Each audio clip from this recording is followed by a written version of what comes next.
Hello everyone. आज के इस सेशन में आप सबका स्वागत है। माई सेल्फ चंदन प्रसाद। आज हम लोग जो डिस्कस करेंगे एपिसोड 3 भारतीय अर्थव्यवस्था में राष्ट्रीय आय की माप, जो गणना करने की विधि है वो किस तरह से कैलकुलेट किया जाता है। तो चलिए हम लोग स्टार्ट करते हैं। राष्ट्रीय आय की माप की विधि जो है आपकी जो बताई गई है वो 3 तरह की विधि बताई गई है, जिसमें कि आपका एक उत्पादन विधि है, प्रोडक्शन मेथड, इसे हम लोग मूल्य संवर्धन विधि, जिसे हम लोग इंग्लिश में बोलते हैं आपका वैल्यू एडिशन मेथड। सेकेंड जो है आपका आय विधि, और थर्ड जो होता है आपका व्यय विधि, जिसे हम लोग इंग्लिश में एक्सपेंडिचर मेथड के भी नाम से जानते हैं। इन तीनों विधि के द्वारा जो राष्ट्रीय आय कैलकुलेट किया जाता है, जो हम लोग फाइंड आउट करते हैं, हमेशा इक्वल होगा। ये चीज को ध्यान में रखिएगा। राष्ट्रीय आय किसी भी विधि, किसी भी मेथड, किसी भी माप के द्वारा आप कैलकुलेट करते हैं वो हमेशा इक्वल ही होगा। एक एक करके हम लोग इन सारे विधियों पर गौर करेंगे, स्टडी करेंगे। सबसे पहले हम लोग डिस्कस करेंगे आपका उत्पादन विधि। उत्पादन विधि है क्या चीज, जिसे हम लोग मूल्य संवर्धन विधि, वैल्यू एडिशन मेथड के भी नाम से जानते हैं। जैसा कि हम पिछले लेसन्स में आपको राष्ट्रीय आय के बारे में हमने डिफाइन किया था, तो राष्ट्रीय आय उस आय को बोला जाता है जो पूरे देश की आय को रिप्रेजेंट करता है। किसी भी वर्ष के दौरान जो भी अंतिम सेवाएं या फिर जो वस्तु है उनका जो बाजार मूल्य होता है, उसी को हम लोग राष्ट्रीय आय के नाम से जानते हैं, जिसमें कि विदेशों से अर्जित शुद्ध आय को भी शामिल किया जाता है। अब उसे कैलकुलेट करने के मेथड हम लोग यहां पर अभी सीख रहे हैं। उत्पादन विधि में हमने यहां पर सबसे पहले चीज को आपको बताया कि इसे हम लोग मूल्य संवर्धन विधि के भी नाम से जानते हैं।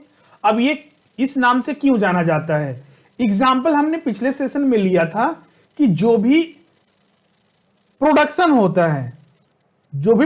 होता है तो उसके कुछ लागत होते हैं। जैसे कि हम कल एग्जाम्पल जो लिए थे पिछले सेशन में आपका, उसमें देखिएगा एक किसान था जिसने कि आपका 5 kg गेहूं का उत्पादन किया।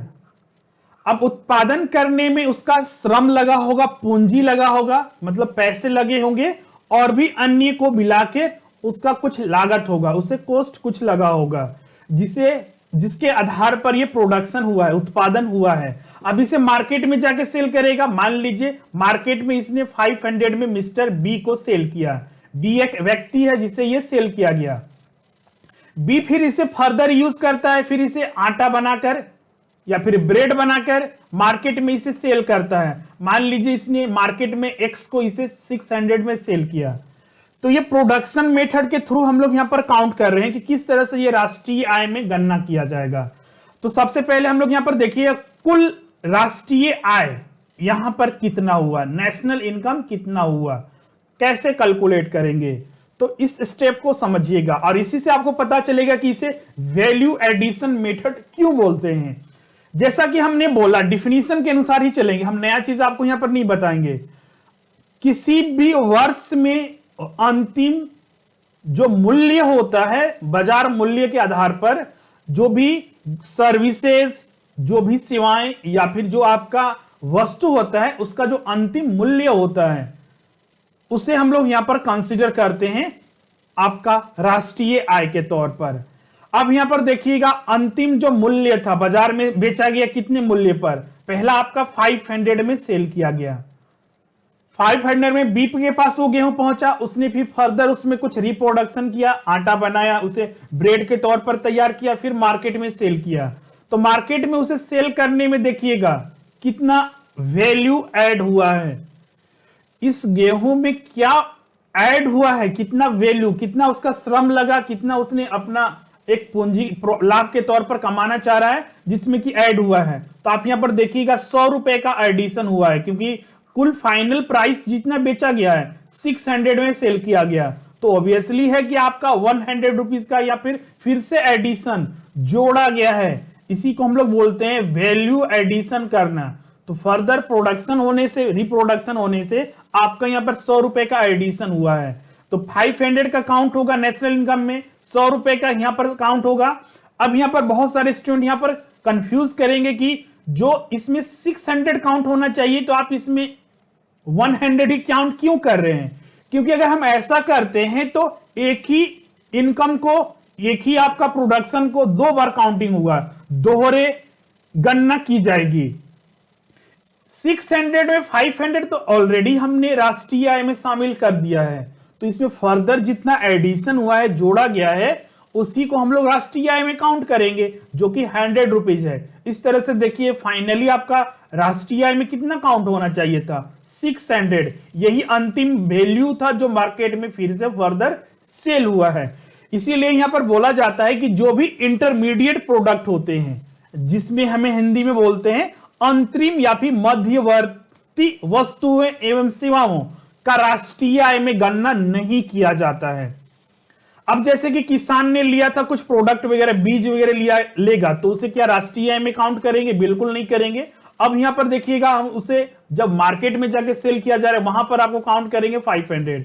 अब यहां पर भी देखिएगा, मिस्टर बी ने इसे परचेज किया था 500 में, तो क्या हम उसको काउंट करेंगे? नहीं, वैल्यू एडिशन जितना हुआ है उसे काउंट करेंगे, जो कि यहां पर 100 रुपीज हुआ है। तो इस तरह से राष्ट्रीय आय में हम लोग मध्यवर्ती, इंटरमीडिएट जो प्रोडक्ट हैं, सर्विसेज हैं, या फिर इसे हम लोग अंतरिम वस्तुओं के नाम से जाना जाता है, उसे राष्ट्रीय आय में कभी भी गणना नहीं करते हैं। अगर ऐसा हम करेंगे तो दोहरी गणना हो जाएगा। अगर आप ऐसा करते हैं, 500 पहला काउंट करते हैं, 600 दूसरा काउंट होता, तो आपका टोटल ये 1100 रुपए हो जाता, जो कि बिल्कुल गलत है। एग्जाम में इसी तरह से पूछा भी जाता है कि राष्ट्रीय आय में कितना गणना किया जाएगा, कि कितना वैल्यू को शामिल किया जाएगा, तो वो चीजें आपको ध्यान में रखनी है। तो उत्पादन विधि में इसी चीज को आपको समझना था। यहां पर हमने डायरेक्ट फॉर्मूला भी आपका लिखा हुआ है। राष्ट्रीय आय कैलकुलेट करने के लिए अंतिम वस्तुओं एवं सेवाओं का जो बाजार मूल्य होता है, मौद्रिक मूल्य या फिर प्रचलित मूल्य के या फिर चालू मूल्य के, करंट प्राइस के भी नाम से इसे जानते हैं, इसे हम लोग काउंट करते हैं। एक और यहां पर पॉइंट है, यहां पर देखिएगा, इसलिए सकल राष्ट्रीय उत्पाद का सही मूल्य ज्ञात करने हेतु उत्पादन के मूल्य में से उत्पादन के साधनों पर किए गए खर्च को घटाया जाता है, जो हमने यहां पर किया है। अब देखिएगा यहां पर कैसे खर्च को हमने घटाया है। बी के लिए यहां पर जो बी ने 500 में किसान से गेहूं परचेज किया था, खरीदा था, उसमें से हमने जो बाजार में इसे 600 रुपए में सेल किया गया, तो बी के लिए खर्चा कितना था? जो गेहूं खरीदा गया था तो 500 रुपए में उसे खरीदा गया था, तो इसीलिए उसको हमने यहां पर घटाए हैं। और फाइनली यहां पर जो वैल्यू एडिशन हुआ है सिर्फ 100 रुपए का हुआ है, उसी को हमने यहां पर दूसरी बार काउंट किया है। इस विधि में दोहरी गणना की समस्या रहती है, तो इस सब से बचना है कि दोहरी गणना ना हो।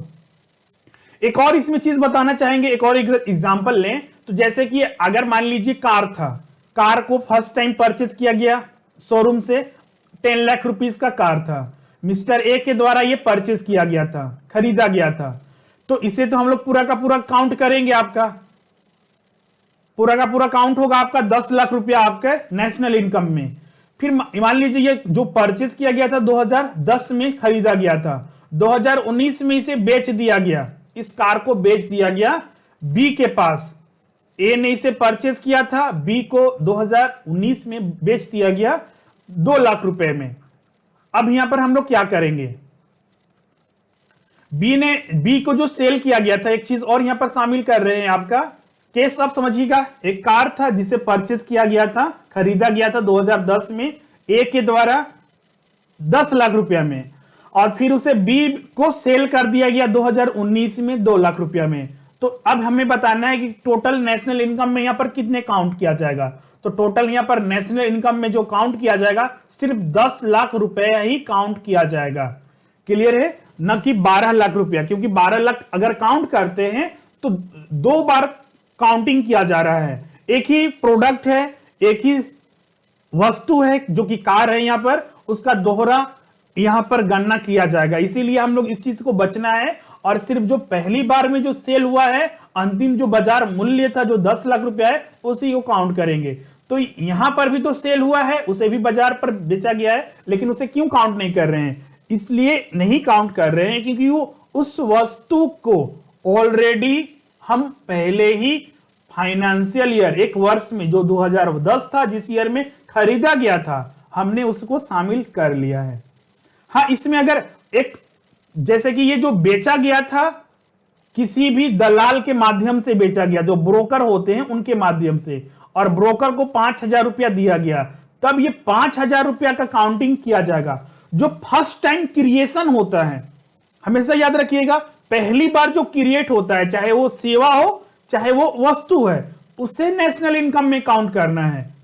रीयूज्ड या फिर रीसेल कर रहे हैं, उससे हम लोग वहां पर काउंट नहीं करते हैं। फर्स्ट टाइम क्रिएशन, ये नोट कर लीजिएगा, फर्स्ट टाइम क्रिएशन, जैसे कि कोई अब गेहूं का उत्पादन हुआ तो हम काउंट करेंगे, फिर बी ने उसे ब्रेड बना के बेचा तो वैल्यू जितना एडिशन हुआ है उसे काउंट करेंगे। 5,000 रुपया पहली बार क्रिएशन हुआ है जो दलाल को दिया गया है कार को सेल करने में, उसे काउंट करेंगे नेशनल इनकम में। कार को शोरूम में 2010 में बेचा गया था 10 लाख रुपए में, तो फर्स्ट टाइम क्रिएशन था, इसीलिए हम उसको नेशनल इनकम में काउंट करेंगे। ये चीजें आपको ध्यान में रखनी, एग्जाम में बहुत सारे ये चीजें घुमा फिरा कर पूछा जाता है, इस चीज को ध्यान में रखिएगा, आपको आगे दिक्कत नहीं होगा। यहां क्लियर है? उत्पादन विधि या फिर मूल्य संवर्धन विधि, इसी को जानते हैं। दूसरा विधि हम लोग यहां पर डिस्कस करेंगे, आय विधि। आय विधि क्या होता है?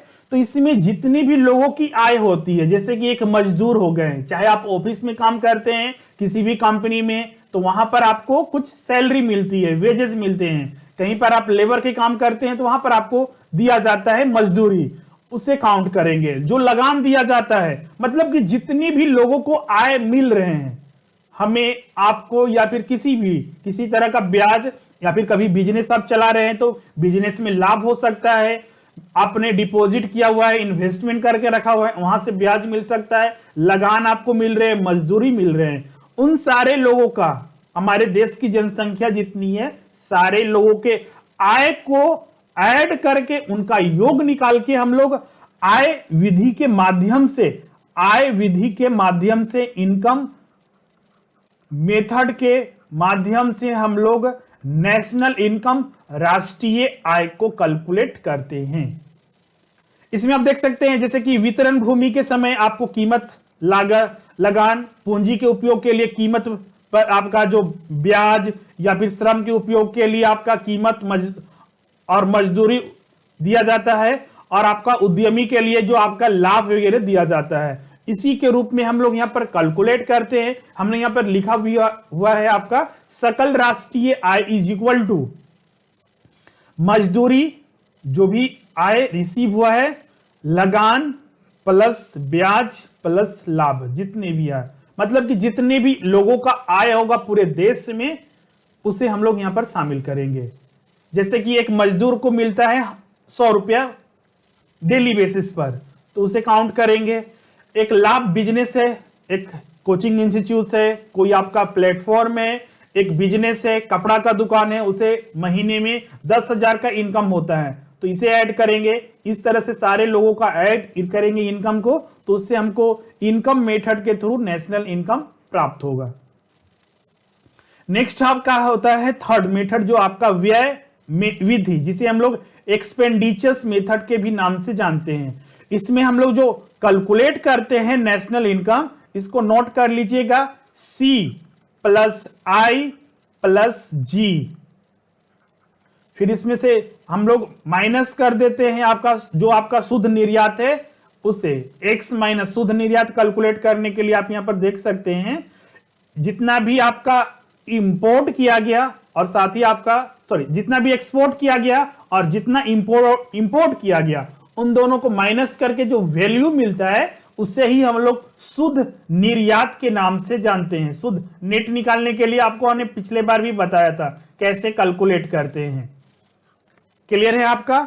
नेशनल इनकम व्यय विधि के तहत कैलकुलेट करने के लिए C plus I plus G plus शुद्ध निर्यात, जितना भी आपका एक्सपोर्ट किया गया, बाहर माल भेजा गया, निर्यात किया गया, उसमें से हम लोग माइनस करेंगे आयात जितना किया गया।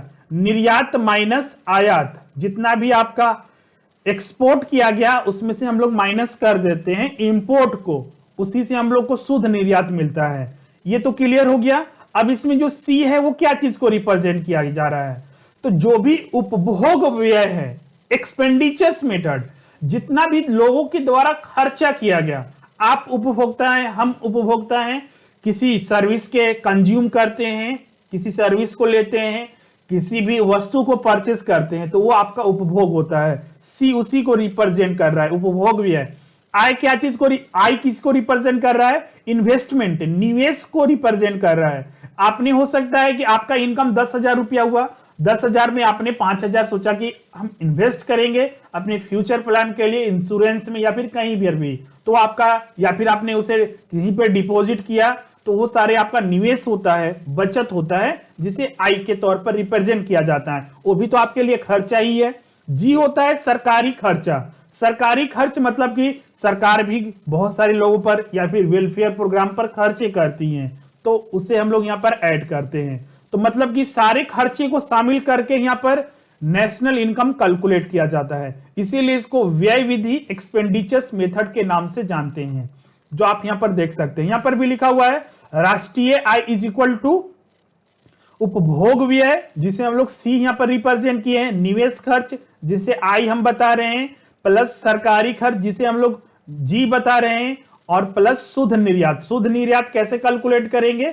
जितना निर्यात किया गया, भारत से बाहर जितना भी भेजा गया दूसरे देशों में, और बाहर से दूसरे देशों से भारत में जितना लाया गया, उन दोनों को माइनस करेंगे, उसी से हम लोग को शुद्ध निर्यात मिलता है, जिसे हम लोग को ऐड करना होता है।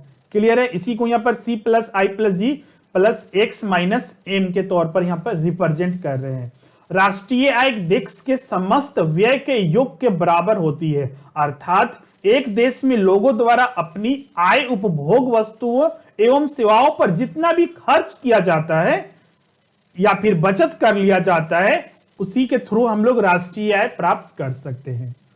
क्लियर है? तो ये तीनों मेथड आपको आई होप अच्छे से समझ में आया होगा। फिर भी अगर डाउट है तो आप कमेंट करके पूछ सकते हैं कुछ भी चीजें।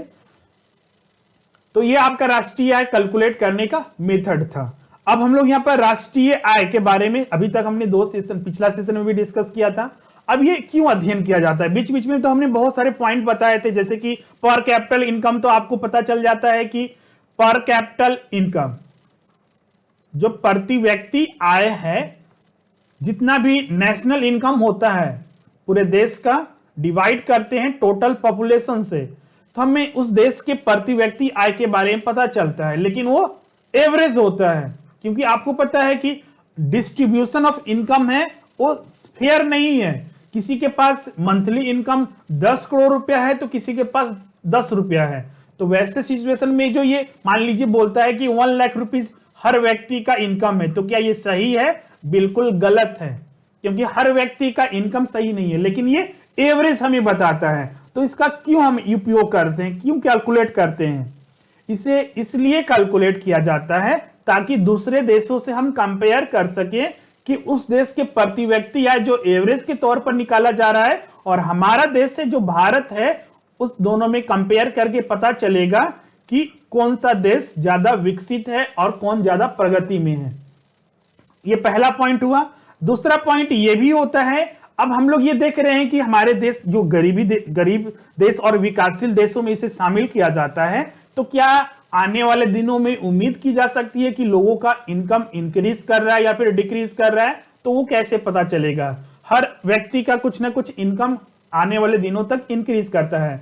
तो जैसे कि हम प्रति व्यक्ति आय कैलकुलेट करते हैं 2010 में, 2011 में, इसी तरह हर ईयर का कैलकुलेट करते हैं और हम कंपेयर करते हैं 2019 के साथ। तो 2010 से लेकर 2020 तक अगर हम कंपेयर करते हैं, अगर मान लीजिए 2010 में 50,000 प्रति व्यक्ति आया था, 2019 में आपका ये 60,000 रुपया प्रति व्यक्ति आया है, तो ये देखने से हमें ये पता चलता है कि हर साल हमारा इनकम इंक्रीज कर रहा है, आने वाले समय में इसे और इंक्रीज करेगा। मतलब कि भले ही डिस्ट्रीब्यूशन ऑफ इनकम जो है अनफेयर है, हर लोगों के बीच में सामान्य नहीं है, बहुत सारे लोग ज्यादा अमीर है तो बहुत इतनी गरीबी कि उन्हें खाने के लिए सोचना पड़ता है, लेकिन एक ये पता जरूर चलता है कि ये हर साल इंक्रीमेंट हो रहा है, इंक्रीज हो रहा है इनकम हर लोगों का।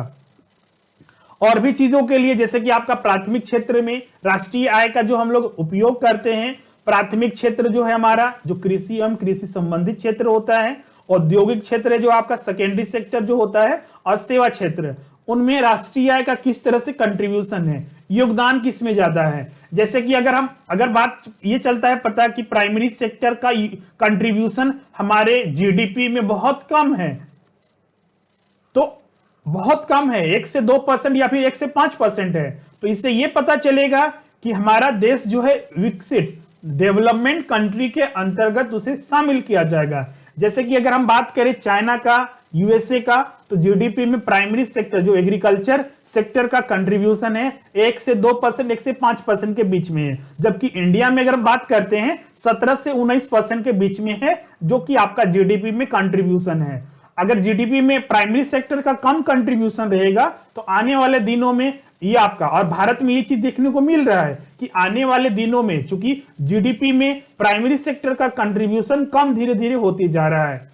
पहले अगर हम बात करें जब हमारा इंडिया इंडिपेंडेंस हुआ था तो अप्रोक्स 48% जीडीपी में कंट्रीब्यूशन था, आज ये 17 से 19% के बीच में रह गया है। आने वाले दिनों में और ये कम होगा। तो इन सारे चीजों के अवलोकन करने के लिए हम लोग राष्ट्रीय आय का अध्ययन करते हैं। यहाँ पर बहुत सारे पॉइंट है, जैसे कि देश के आर्थिक गति को मापने के लिए राष्ट्रीय आय और प्रति व्यक्ति आय का वृद्धि में विश्लेषण के बारे में पता किया जाता है। 2 या 2 से अधिक देशों के लिए, अभी हमने बताया भारत और यूएसए का एग्जाम्पल लिया था, राष्ट्रीय का विश्लेषण करके क्षेत्रीय विकास की समीक्षा की जाती है। जैसे कि अगर हम बात करें राष्ट्रीय आय, तो जैसे कि भारत का राष्ट्रीय आय पता किया जाता है तो हर राज्यों का भी पता किया जाता है, तो राज्यों में भी कुछ सुधार, उस क्षेत्र में सुधार करने की समीक्षा की जाती है कि जो वेलफेयर प्रोग्राम, जो कल्याणकारी योजनाएं चल रही है वो कितना कारगर है, उसमें क्या चेंजेस किए जाना चाहिए, किस तरह से उसे और भी ज्यादा इफेक्टिव बनाना चाहिए, तो उस पर भी समीक्षा की जाती है। तीसरा पॉइंट था आपका, नेक्स्ट पॉइंट जो है आपका विश्लेषण करके प्राथमिक, अभी जो हमने बताया था जीडीपी में कंट्रीब्यूशन कितना योगदान है उसका भी विश्लेषण कर सकते हैं। राष्ट्रीय आय के विश्लेषण पर देश की सक्रिय आर्थिक नीति भी निर्धारित की जाती है कि अभी और आने वाले दिनों में जो हमने अभी पॉलिसी चला रहे हैं, जो हमारा नीति है, क्या वो सही है या फिर उसमें कुछ चेंजेस करना पड़ सकता है। तो वो सारी चीजें हमें राष्ट्रीय आय के आधार पर पता चलता है।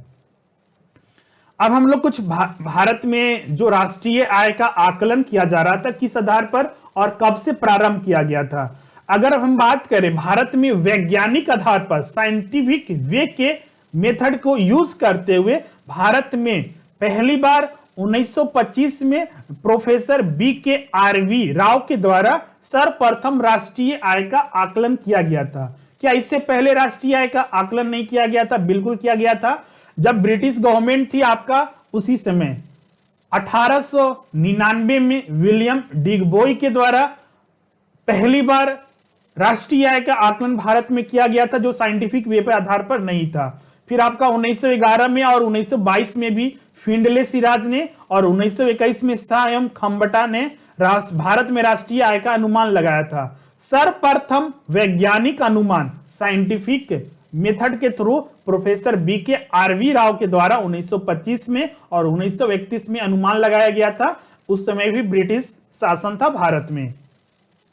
फिर उसके बाद जब भारत आजाद हुआ 1949 में इसके लिए एक राष्ट्रीय आय समिति का गठन किया गया था, जिसके अध्यक्ष जो बनाए गए थे PC महालोबिस थे, जबकि जो इसके सदस्य थे जो प्रोफेसर BKRV राव और गाडगिल को इसके सदस्य बनाया गया था। और यह समिति जो था आपका 1951 से 1954 के बीच में भारत में राष्ट्रीय आय का अनुमान लगाया गया था। अब 1951 में लेकिन एक CSO केंद्रीय सांख्यिकी संगठन का गठन किया गया था। उसके बाद से 1954 के बाद से जो भी राष्ट्रीय आय के संबंधित जो भी आंकड़े हैं और आज भी जो आंकड़े हैं राष्ट्रीय आय से संबंधित GDP, GNP या फिर NNP जो ही हम बात करते हैं, वो सारे CSO के द्वारा जारी किया जाता है। CSO एक संगठन है जिसका केंद्र सरकार के द्वारा इसे बनाया गया था। यह संगठन सांख्यिकी एवं कार्यक्रम क्रियान्वयन मंत्रालय भारत सरकार के अधीन में आता है। इसकी स्थापना 2 मई 1951 में की गई थी और जिसका मुख्यालय नई दिल्ली में स्थित है। इसको ध्यान में रखना है। अभी जो राष्ट्रीय आय का आकलन, अनुमान, आंकड़े जो प्रस्तुत किया जाता है वो आपका CSO केंद्रीय सांख्यिकी संगठन के द्वारा ही किया जाता है। तो आप ये मन में आता हुआ जो पूरे 130 करोड़ लोग हैं, आखिर कैसे पता चलता है कि ये आंकड़े कैसे एकत्रित किए जाते होंगे? तो इसके लिए बहुत सारे उनके द्वारा अनुमान हैं, बहुत सारी चीजों के बारे में करेक्ट डाटा भी नहीं रहता है, लेकिन फिर भी गवर्नमेंट ये चीजें बहुत चीजें पता करती है। सीएसओ का काम ही होता है आंकड़े को एकत्रित करना। जैसे कि आपके अब बहुत सारे लोग बोलते हैं कि मान लीजिए हम ट्रांजैक्शंस नहीं करते हैं, रिसिप्ट्स नहीं लेते हैं, तो फिर भी गवर्नमेंट को कैसे पता चलेगा? बिल्कुल उसके बारे में पता चलता है। मान लीजिए आपने ए से कुछ परचेज किया 500, आपका उसको कुछ भी वाउचर नहीं दिया गया, आपने सोचा कि मेरा तो काउंट हुआ ही नहीं, लेकिन ये हो सकता है कि उस पैसे का उपयोग कहीं कर रहा होगा, तो इसे इनकम कहीं से नहीं आया ही होगा। तो इस आधार पर, क्योंकि यहां पर तीनों मेथड आपने देखा, इनकम मेथड, एक्सपेंडिचर्स मेथड और प्रोडक्शन मेथड, कहीं ना कहीं से हो सकता है कि आपने आय में आपने एक्सपेंडिचर्स किया, उसका काउंटिंग नहीं हुआ, लेकिन किसी के लिए आप जो इनकम होता है आपके लिए, वो किसी के लिए एक्सपेंडिचर्स होता है। हो सकता है कि मिस्टर ए का काउंट नहीं हुआ तो मिस्टर बी का तो काउंट हुआ होगा, इसका भी नहीं काउंट हुआ होगा तो जो प्रोडक्ट बनाया है उसका तो काउंट हुआ होगा। इस आधार पर ये काउंटिंग चलते रहता है और इसी तरह से राष्ट्रीय आय को कैलकुलेट किया जाता है। या फिर आप बैंक में सेविंग करते हैं, कहीं पर भी कुछ भी ट्रांजैक्शंस करते हैं, उसका लिंक कहीं ना कहीं से जरूर रहता है, इस आधार पर ये पता चलता है। अब जीडीपी गणना और आधार वर्ष के बीच में, ये आधार वर्ष होता क्या है इस पर भी हम लोग फोकस कर देते हैं। अब ये सेशन आज का कंप्लीट होने वाला है जिसमें कि बहुत सारी चीजें हमने डिस्कस किया है। ये आधार वर्ष है क्या चीज? तो आधार वर्ष राष्ट्रीय जो आंकड़े एकत्रित किए जाते हैं, जो राष्ट्रीय आय की खातिर या फिर जीडीपी के लिए, या फिर हो सकता है कि सकल घरेलू बचत या फिर सकल पूंजी निर्माण के लिए, उसके लिए एक बेंचमार्क तय किया जाता है। जैसे कि अभी हमारा जो आधार वर्ष है, जिसे हम लोग इंग्लिश में बेस ईयर के नाम से जानते हैं, अभी हमारा जो भारत का आधार वर्ष है 2011-12 है। आने वाले दिनों में सीएसओ, क्योंकि सीएसओ सारा काम करती है, तो इसे चेंज कर 17-18 बेस ईयर करने वाली है। एग्जाम में डायरेक्टली पूछा जाता है भारत का भी आधार वर्ष या फिर बेस ईयर कौन सा है, तो याद रखना है 11-12 अभी प्रेजेंटली है। अगर आपको करंट अफेयर्स तौर पर आपको मिलता है, बाद में नोटिफाई किया जाता है, अगर 17-18 चेंज हो जाता है तो एग्जाम में आपको यही टिक करना होगा। ये सिर्फ अभी उद्देश्य विचार किया जा रहा है इसको। अब यहां पर देखते हैं जीडीपी जो कैलकुलेट किया जाता है दो वैल्यू पर। आपको याद होगा, आप देखते होंगे पेपर में, न्यूज़पेपर में, एक नॉमिनल वैल्यू होता है और एक वास्तविक, जिसे हम लोग रियल जीडीपी के नाम से जानते हैं। नॉमिनल जीडीपी और एक आपका रियल जीडीपी। तो नॉमिनल जीडीपी और वास्तविक जीडीपी, जिसे हम लोग रियल जीडीपी बोलते हैं, दोनों में क्या अंतर है? नॉमिनल जीडीपी जो कैलकुलेट किया जाता है, अभी जो प्रचलित कीमत है, जो करेंट प्राइस है, जैसे कि आप 2 केजी अभी चीनी परचेस करते हैं तो आपको 80 रुपए मान लीजिए पे करना होता है, तो करेंट प्राइस अभी क्या चल रहा है? 40 रुपए पर केजी। तो ये आपका करेंट प्राइस है, उस आधार पर यहां पर जीडीपी में काउंट किया जाता है। इसका जो अंतिम प्राइस होगा वही को काउंट किया जाएगा। लेकिन कुछ कभी आप सोचते ये भी चीजें होंगे कि आज के मान लीजिए 2010 का बात करते हैं, उस समय आप चीनी परचेस करते होंगे, मान लीजिए 2 केजी परचेस करने में आपको 30 रुपीज लगते होंगे, मतलब कि 15 रुपए पर केजी। क्लियर है? अब देखिएगा दोनों में डिफरेंसेस क्या है। अगर आपका प्राइस जो है, आपका जो मूल्य है, आपका जो रुपीज है, हमारा जो इंडियन करेंसीज है, उसका वैल्यू क्या हो रहा है? डे टू डे डिक्रीज कर रहा है, वैल्यू डिक्रीज कर रहा है। आप किसी चीज के लिए ज्यादा पे कर रहे हैं, मतलब कि आपका जो रुपीज का वैल्यू है डिक्रीज कर रहा है, इन्फ्लेशन ये इंक्रीज हो रही है, तो उसका भी तो एडजस्टमेंट करना जरूरी है।